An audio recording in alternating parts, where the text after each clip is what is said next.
Ekioge. Ekioge. Ekioge. Yetialia Kenya.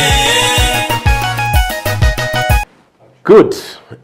Bwana Naftali Mwangi, the CEO of Hyssop Properties. Yes. How are you? Niko salama. Najua tulianza safari tu tukiongea mambo ya Nakuru. Tulianza Sisi Wandani Estate phase 1. Tulianza safari phase 1. Tulianza na phase 4. Tulianza na phase 4. Yes, because already you are done phase 1, phase 2. Nakuru tukamalizana. Yes. Nakuru alone we have done about 5,400 parcels. Oh, already given title deeds, yes. 5,000? 5,400. Yeah, because I remember we started with Wandani Estate. Yes. Hapo mahali kuna Menengai. And then the other time took across the other side. For example, the one we did that has trees. Yes. Miti nikaambia watu kichukua miti na kwa yako. Those are 481 parcels. Yes. Then we had done another 300 parcels. Yes. Then from 2018, we have done that number. And we thank God. Wow. And it delivered. Kwani wewe unauzanga shamba tu kama mtu anauza tu njugu bwana? Hapana. Where do you get people wanatoa watu wananunua shamba? As in you start a project within 2 weeks imeisha. Na watu wengine wanangangana kuuza.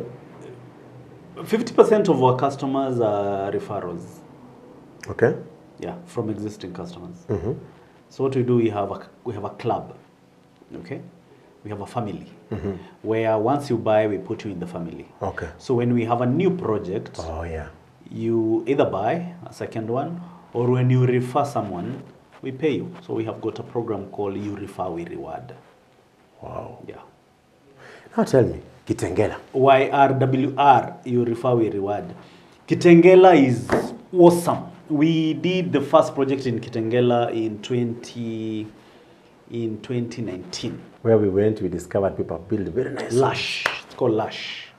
Lush means green, relaxed. Lush pasture. I used to think it's a Maasai name. Lush. Kumbe ni kizungu tu. Ni kizungu mingi. Makasi ni za Mturumi.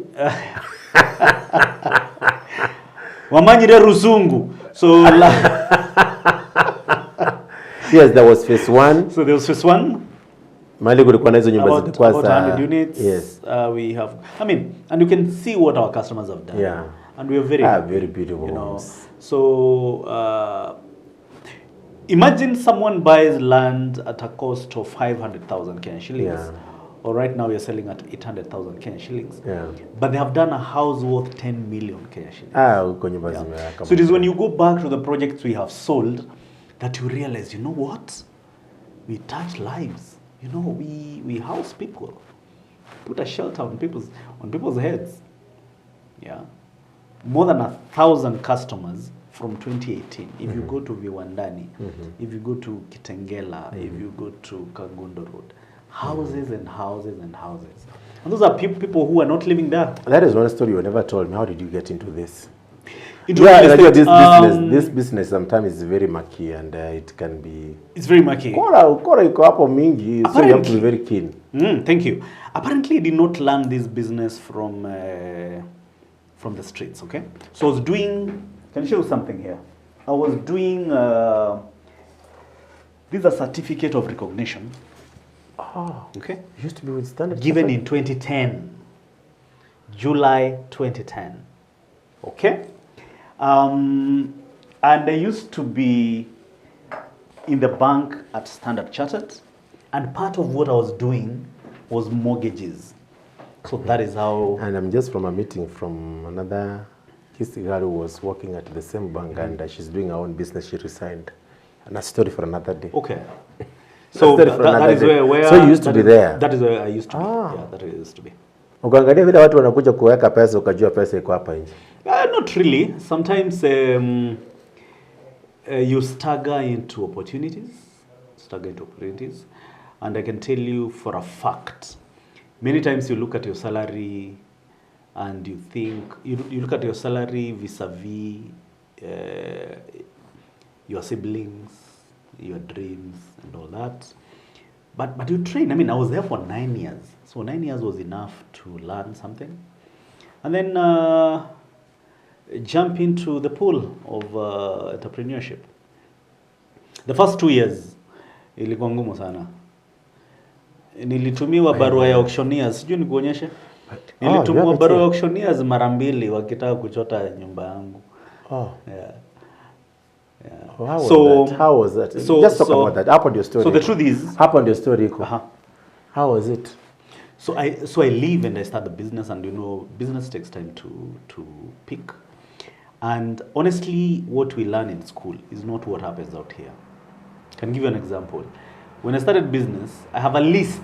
Even today, I keep all my diaries from the time I started working in 2008. All my diaries are there because they're basically a source. They are my clients' encyclopedia. Everything is there. So, and when I started business, I remember there's a page where I wrote, I have a list of friends whom I thought would buy. Starting with my cousin, my uncle, Nana. None of them bought the first 5 years. Wamekuja juzi wakati wameona kumbe he could. So when you're starting, sometimes you can think that so and so will be able to be my first customer. You get disappointed. When you start business, God sends you clients. That's it. And it's actually the people who don't know you that become your advocates. So you were sent to auctioneer letters? I was sent to auctioneer's letters. Nyumba yangu ilikuwa ichotwe. You know when I was in the bank, interest rates, there were staff rates, 3%. Kwa sababu nilikuwa nimenunua nyumba na mortgage, 3%. Ukitoka kwanza that time they went up to 18%. So what you're paying at 45,000 every month, 18% is what? It's about 130. And you don't have a constant salary, bills haijashika, hizo vitu zote. How did you manage just to pull out? Thank God for a very close friend of mine. Just at the tail end when they were to come, I called him. And he was still in the bank. Akaniambia, okay, Naf, don't worry. Nitakusort this time with those arrears, then you are given another duration of time. Okay, good. So he sorted me, and I am forever indebted to him. My boy, my childhood friend, George Churi, a good man from Mombasa. So after that, vitu zikafunguka, nikamaliza hiyo facility na mwaka moja. Yeah. And it was not a big difference. So but anyway. Tell me, yeah. Yes, that is not the point. The point is... it's a journey. Business is hard. Employment is hard. You choose your hard. Journey kwenye maji. Ndio iteremshe hiyo hard. So imekuwa hivyo. It's been a journey. Now we have 4 branches. Sometimes I look at my colleagues or the people that work with us. We don't call them employees, we call them our colleagues.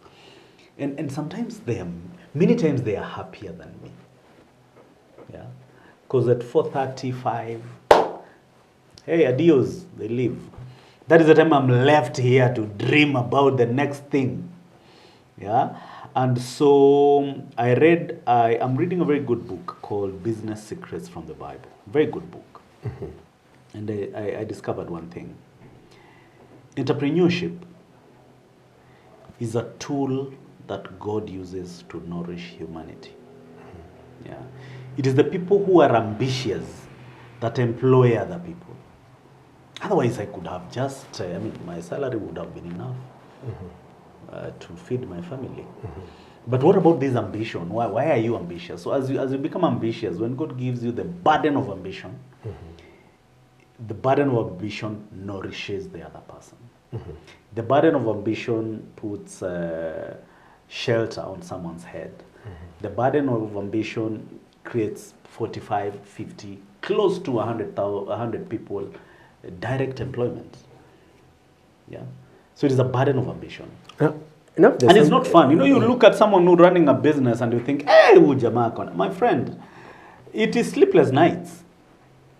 It is sleepless nights. But sometimes I see you enjoying, I see you playing golf. No, many times when I play golf, I go run, I go for gym. Many times it is to ease down pressure. You must have something you do for such things. And I'll tell you a secret, my brother. And for anyone who's listening to us, I'll tell you a very big secret. I have realized one thing. You can rarely do you make in business if you're not married or if you don't have a serious partner. What do you mean? The world is run by family businesses. Toyota is a family business. Facebook is a family business. Royal Media is a family business. Bitcoin is a family business. And see, I don't want to say as many names as possible. It's because when you go home and confide so many stresses to your spouse, especially if you have a praying spouse, it eases from you. If you run it alone, it will crack your brain. Yeah, especially in growing economies like ours, where government revenue comes from few people, few entrepreneurs. Yeah. So how do you do it? Look at it, and I'll give you this as a challenge. Look at anyone in this country who has succeeded in business. They will tell you that they get that strength from a spouse or family, spouse and kids. Yeah. Hii biashara ukirun and then sijui jioni unaenda wapi sijui the, I mean, boss, it doesn't, you don't go far. I've seen some other family businesses, they have a lot of issues. I don't want to mention their names. We have quite a number of mzee akienda kelele na kwa mingi. Oh, what. Yeah, there's that angle. Mzee akienda, my spouse and all that. That happens. But what I'm saying is family brings you together. Family brings you together. So rarely do you run a sound business if you don't have a backup of someone. There's something for men. There's something called female energy. Female energy. And it is so strong. Yeah. What is that? Female energy is when a man is ambitious, they need a strong woman next to them, because women is, you know, men are pragmatic. Men are very mechanical. You want to and win. practical. You're rough. You're tough. You need someone to cool you down. You need someone to mellow your heart. You get me? That is called female energy. And many times when you lack that, you realize you can look for your mom somewhere in when things are not working. Hey mom, I just want to come. You just want to have breakfast with your mom because you're looking for that female energy. When you don't get it, you can go to a barmaid. That is why most men spend 10 hours a week in bars, in clubs. And I'm not judging. I'm not judging. I don't judge. You're looking for it. Funny enough, you find those girls there, they have a lot of secrets about this because they go and pour their out. Exactly. You go and tell them, Mona, I am having this and this. Thank because you. they're looking for a soft spot they can be able to vent out. Thank you. In fact, when you go home, I want you to listen to a song done in the 70s. It's called Jesus and the Bartender. Just go read about it. It's basically the things men go to tell Jesus are the same things they go to tell bartenders. Because at a certain time, you have to pour out. You have to pour but out. It's like so now, if you have a spouse or a daughter or a mom that you go and pour out to, and they confide your secrets, now you can be successful. Kwa sababu ukiambia wanaume wengine many times you know we are in the hunting. Unajua tunatokeaga kichaka to hunt for a living and all that. And so this is another hunter. So there are many secrets you might not tell them as much. Okay? But anyway, but now, that's a story for another day. I think now you really succeeded because you came up, you were brought up in a family which was really, You had money, everything was set, and starting business now, you pick and you run. It's called being born with a silver spoon. Yes. Tell me, what is your story? Far from that. Yeah. You want to know my story? Yes. Okay. I was born and brought up in a place called Eldamaravin. Okay. Yeah. By a single parent, in a family of 8. Yeah. And I would walk very far for school. Okay. And it is after I just want to shorten this story. It is after I have started this business that I have built for my parent. So it is actually the reverse of what you're talking about. Yeah. So what happened with your father? I don't know. Have you ever met him? No. Do you know him? No. But he must be knowing that my son is doing very well somewhere. Dad, if you're out there, please reach out. I'm going to buy you some chicken. What if he shows up? I mean, we'll be buddies. No hard feelings. Is your mom there? Of course, yes. I love my mom so much. Namuuliza mzee. Nilimuuliza mara moja nikuwa form 2 aliniunda. Oh. She nyorosha mi vibaya sana. And then I was like, kuna hata mtu mmoja amekupea kuru akakwambia mwenye angenishow alipass. So hiyo story mpaka sasa hivi tunakanyagia tu. With time, I mean, it used to beat me. I had some identity crisis sometimes back, growing up as a teenager. But later, especially when I started working on my faith a bit, I realized that there's a verse in the Bible, in the good Bible, that says, God is a father to the fatherless. And I held that verse and I ran with it. Even today, whenever I am cornered, I tell him that, hey, you have said you are the father to the fatherless. I don't need to go through an earthly dad. Please sort me on this. And then I read a story. I mean, look at it. Do you realize that so many successful men have got a story about where they come from? Some scars. Look at Obama. I look at the Dalai Lama. Look at so many, including Mohammed himself. I mean, how did the challenges that you went through, and of course the issues of identity crisis, how did they shape you up just to be fired up and even to say, I'm going to change the history and the story of our family and even of your family? Two things can happen. Two things can happen because when you're going through some identity crisis and could I be here? Could I not be happy because I didn't have a dad holding my hand? Two things would happen. One, you can go the desperate way, the street way, and you start taking alcohol and weed and all whatever, narcotics, drugs. Or you can use that energy because it's an energy. It's an energy. It's called, in English, it's called, in psychology, it's called toxic fuel. You can use that toxic fuel to achieve. And I read a story of a gentleman called Marshall Mathers. Marshall Mathers is a musician. His stage name is Eminem. And Eminem tells the story of how walikosana na mamake, you know, it's a very good story. But he says he decided to use that pain to achieve rather than to destroy. That is what happens. And whenever, because I am a proponent to the boy child, especially through that identity crisis part, whenever you use that energy to achieve, people wonder what fuels this guy. Come, you're trying to change something that only you knows. Yeah. Because of time, we're just to finish. But how do you manage your time? Because I'm lucky that there's nobody who's coming to the office. Because every time I meet you, you are like this.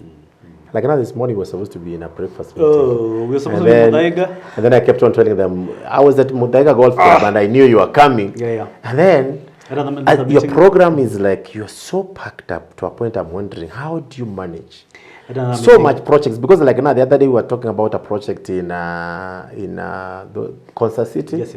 And then you're telling me about another project you're having in, I think, Makueni, yes, Matunda. Yes. And then at the same time you're talking about Nakuru. Before even I breathe, you're talking about Kitengela.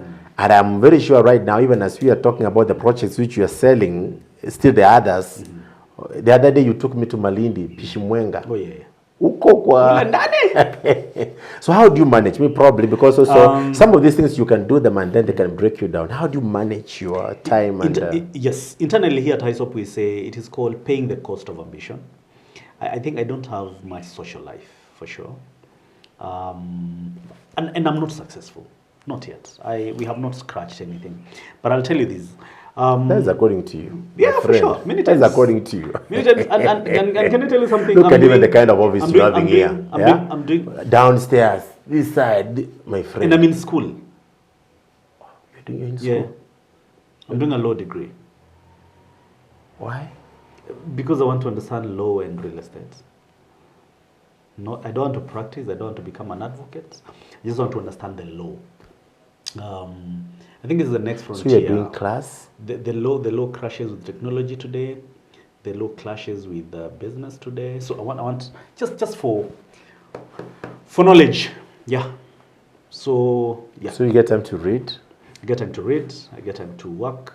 I get time to motivate my people. I have time for family. But I don't think I have much time for family. Yeah, why? Because I'm in Malindi like the whole of next week. I'll be away. You know, all those things. Lakini, 24 But I hours. remember like the last time when you went to Malindi, you flew with your daughter. Yeah. So that, like when I'm going there, yeah. When I'm going, We came, you found with your daughter. Went with my daughter, so that we can have father-daughter time. I'll tell you this because I'm not a motivational speaker. I am a worker. I am a practical person. There is something called sandwich ears. Sandwich ears. I would like you to go Google that. Sandwich ears is... I think that is something that Nani has just mentioned. I think Jack Canfield, how to move from where you are. I think he talks about sandwich ears and then he talks about... there's something I read, I think probably it should be, but go ahead. It should be around... But sandwich ears is where in Kenya it's between 30 and about 45. That is when so many things are on you. So your kids are in school, you're running a business, the taxman wants your money. Maybe you're looking after your ailing parents. Your friends need your time. There is some influence here and there. As in, you are sandwiched. And that is the time that you're wondering, what have I achieved? Because you're looking at your friends, your colleagues, your year mates, and you're wondering, exactly, what do I have? Nililala wapi? Yeah. So I think I'm there. Sandwiches. But I want to be. I would like to be successful. You've achieved a lot. You are ahead. You should not be what makes you think so? Done a lot. You're doing great things. We are grateful. We are grateful. You have a team of people. How many people have you employed? Talk about the Kisii office. Talk about the Nakuru office. Talk about the Nairobi office. Talk about the Nyandarua. And so, how many employees do you have? Currently, 45. Yes, at your age. You are not yet 45, and you have more than 45. I'm not yet. You are. I remember. I know your birthday. I know. You know about the 7th of. I remember. 7th of August. Na ukumbuke ku. Yes. Nitakutafutia brush ya kutengeneza ndevu. Ndakupatia namba ya M-Pesa. So. Yes. Success is personal. Someone somewhere thinks they are successful. Someone somewhere thinks they have not started. Just because I travel a bit. I think I like that, and it's very true. Because if you go with somebody's definition of success, you'll be hurt. And life can be very tough on you. Exactly. Now let me ask you, when you look at yourself. And number two, if I listen to you so much telling me I'm successful, it might bloat my ego. Okay. Yeah. But in life, we always say that you need to have people whom you're looking after. When you look at what they're doing, you get amazed and you wonder. Then you should be able to have people that are on the same level. Yeah. That when things are not working, even you look at them and you wonder, oh, kumbe sio mimi peke yangu. But also you need to have people who are appreciating what you're doing. Yes. They're looking at you and they're saying, because also they give you motivation. Because again, if you keep on firing, you want to be where other people are and you're not there, you can be so discouraged. I'll tell you something. Many times, count your blessings. Amen. One by one. Yes, and it will surprise you. Yeah, you realize You'll be shocked that there are so many people that have not done what you've done. Yes, as you grow up, you realize that success is impact. For sure, it is impact. It is impact. It is okay. You know, we have been trained to look for money, and you think money is success. Okay? It is 1 inch of success. It influences so many things, but it's impact. So when you're here, and you, because the time will come and we won't be here. So how many people did you impact? And how did you impact the environment? Many times you realize, kumbe, that was success. But in a growing economy like what we have, there is something called sonkocracy. Everyone wants to be a sonko. The next big car, the next gold chain, the next Maserati, or I don't know, Porsche, the next big house. And I think that is success. But if you look at the people who have been termed to be successful, they have affected a lot of lives. Yeah.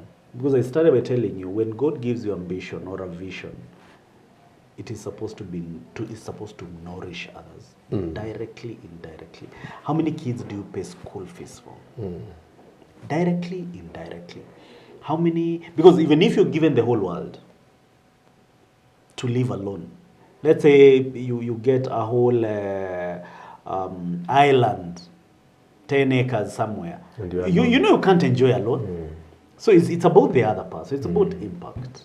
And that can sound kizungu mingi, but when you look at very successful men, like in this country, we admire James Mwangi.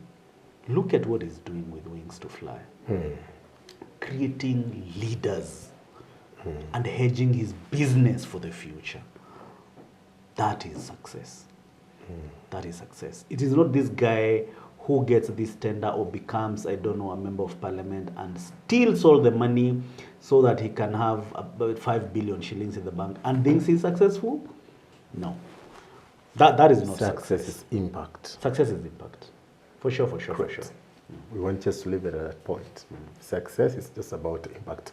So anytime you see anything about Hyssop Properties, now you know the man behind this. And why he is so moved just to make sure that people are getting affordable plots, whether whatever. But when you see me talk about Hyssop, the cultural trust, this is the man behind it. So you've heard from the CEO himself. He's telling you that success is all about impact. Yes. And remember, success is what? Personal. Yes. You get your own definition of success. Exactly. And when your story will be written, not by you, remember it is someone else to write your story. Yes. You know, when you are in the fridge or 6 feet under, it's someone to write your eulogy. Nobody says how much money you left. So it's not about possessions. It's about impact. He was a good man. He used to give in church. He built. That is all we remember you for. Nobody says, hey, this guy has left 10 billion shillings. No. He was a good father. He had time for his kids. As you grow up and get some mentor, you realize, because money is wind. You can't get enough. You can't get enough. The more you get, the more you want. I'm just tempted to ask you, how much are you? How much money I have? I think I have about 5K. In my M-Pesa? Oh, you're well. No, we When can't. you look at We can't go there. I'm not wealthy. I'm an easy guy from the village. Great. I understand. Thank you so much for the good boys work to you're school. doing. Yes. We are doing a good program with the Kenya Police in Samburu, where we have partnered with Kenya Police, and the aim is to get lead girls to safety in schools, away from FGMs and such. Now that is what you napenda sana. I love such things. Yeah. Soon we'll be going to Kisii to do something there. Yes, in Nyamira. Kisii. Yeah. In Nyamira. You know, you think Kisii has only one county. We have Nyamira County, we have Kisii County. But if you ask so I'll many be people taking from here, they'll tell you Kisii and they think Nyamira is Kisii. Yeah. But Nyamira, remember we have a footprint there. Yeah. Yeah. We've been. Close to 40% of our clients are from that region. Yeah. Yeah. So as one way of just giving back, we want to do something in Nyamira. Bring it on, bring it on. And I would like take it. I would like it to be impactful. Yeah. It is not just enough for me to give my old clothes and my old shoes. Let's do one big thing. For example, we are doing a big SDA church in Nakuru. Yes. Yeah. Given land. Viwandani. Yeah. That is phase 4. And we are building phase 4. Yeah. So I would like to Remember do where you one sold thing. plots and then you decided one plot will just give to the church. Yes, we'd like to do one thing, one good thing in Kisii. Maybe a digital library for a school. Yeah. You know, something that will outlive me.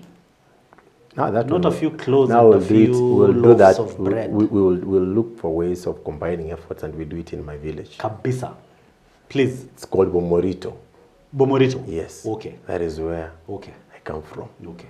We want to do something. Okay. So we'll be able to give you more details. We Watu wa didn't plan Bomorito for this. tunakuja. We didn't plan for this, but now we have to. Tuenda huko, Yes. we go, and then I make sure we have a lot of chicken. Yes. We go to the village, and then we sit there, we do something there, and then with Hyssop Properties. Great. So watch out on this. We'll be able to give you more details about this. So if you can be able to check on my social media handles, I will be able to update more what we are doing. And we will be asking other people outside there that we can be able to partner. Remember, success is not about, it's about the impact. So we want just to see how we can be able to impact my small village. And we see how we can be able to cause transformation. Courtesy of the Hyssop Properties, a culture of trust. So when you see me doing anything, posting anything about Hyssop Properties, because I know the impact they're creating, because I know when I push for them to get sales, they're not just thinking about themselves, they're just thinking about those other people outside there who are not fortunate. Ekioge.